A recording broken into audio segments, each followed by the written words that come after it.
100%. Can you repeat the question for the folks? Yeah. So the question was, and I'll summarize it. You know, in 2017, FHA was scheduled to basically help reduce mortgage premiums. And the point that the gentleman just made is that, yeah, got me here.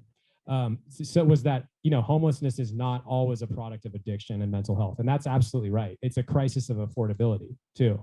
And so, yeah, I mean, when I'm elected, you know, trying to make sure that FHA actually does meaningfully reduce mortgage premiums and expands access to folks again across, and that was sort of the point I was trying to make earlier about expanding the availability of affordable housing across income ranges, because it releases pressure across the market more broadly. And so hopefully we can have, you know, FHA actually reduce those premiums. And I'd be really interested to talk to you a little bit more about this afterwards, because the amount of money that FHA is making is a piece of the story that actually I haven't been as familiar with. So looking forward to chatting about that.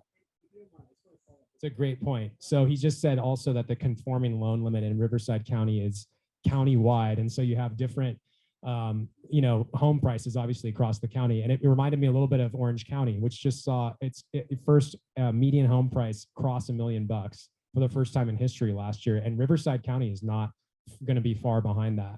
And it also reminds me of the 2017 tax cuts, because with the SALT deduction being taken off the table, and with the mortgage interest deduction being capped at a lower rate in places like California where homes are more expensive, this was again something that my opponent voted for and ended up screwing all of us, because we've got homes that are much more expensive, and a representative who truly cared about representing the people who he lives with should be actually voting against legislation like that to keep the cost of housing down in his own congressional district. And 100% agree that we need a representative who sees it that way, and look forward to chatting more about it.